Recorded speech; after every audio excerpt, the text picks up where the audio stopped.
Assalamualaikum warahmatullahi wabarakatuh.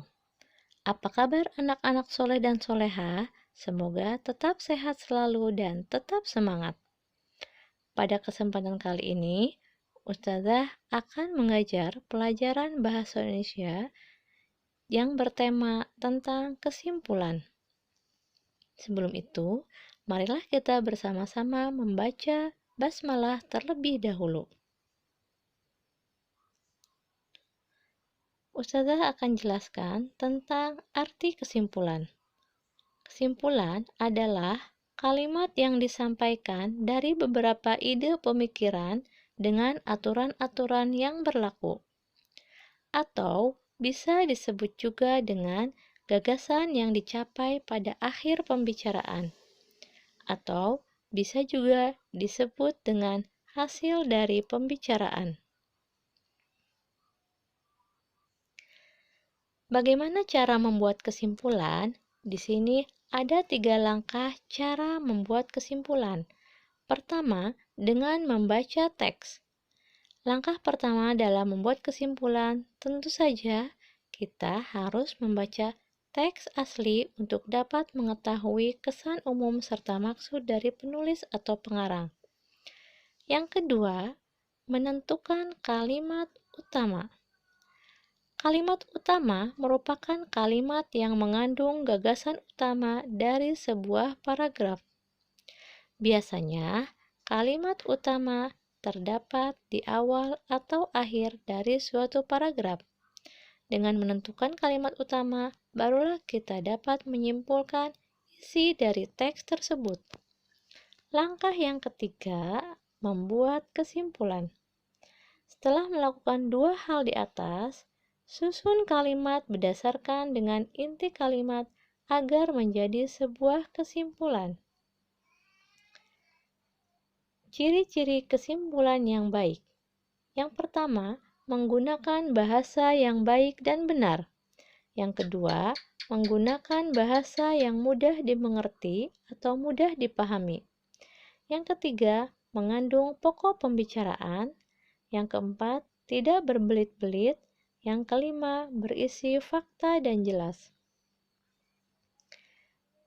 Nah, intinya, kesimpulan yang baik itu adalah memuat seluruh isi teks yang dibahas dengan menggunakan kalimat efektif dan mudah dipahami.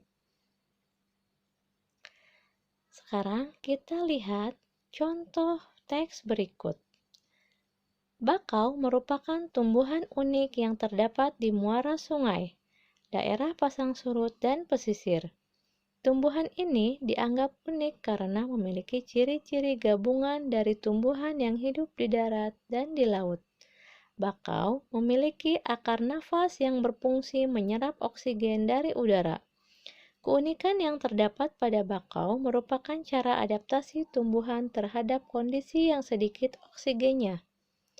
Keberadaan bakau di pesisir pantai bermanfaat untuk menjaga agar garis pantai tetap stabil dan tidak terkikis oleh terpaan ombak. Rumpun-rumpun bakau mampu menyerap energi gelombang sehingga hanya ikut gelombang yang sampai ke pantai. Dari teks tersebut, kita akan lihat ide pokok paragrafnya. Paragraf yang pertama ada di kalimat utama. Bakau merupakan tumbuhan unik yang terdapat di muara sungai, daerah pasang surut, dan pesisir. Paragraf yang kedua, manfaat pohon bakau di pesisir pantai. Dari paragraf tersebut, kita bisa simpulkan bahwa bakau merupakan tumbuhan unik yang terdapat di muara sungai, daerah pasang surut, dan pesisir. Manfaat bakau ialah menjaga garis pantai tetap stabil dan tidak terkikis oleh terpaan ombak.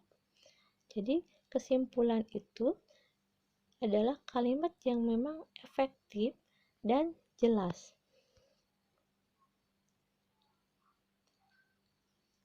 Sekarang, kalian baca teks berikut yang berjudul Hadapi Pandemi dengan Nilai Pancasila. Di sini ada 7 paragraf. Silakan kalian baca.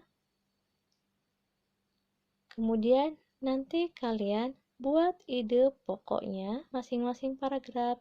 Setelah itu baru simpulkan paragraf tersebut.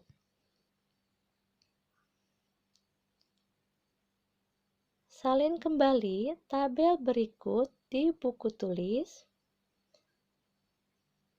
Kemudian nanti difotokan dan dikirim ke WA Ustazah. Selamat mengerjakan. Terima kasih.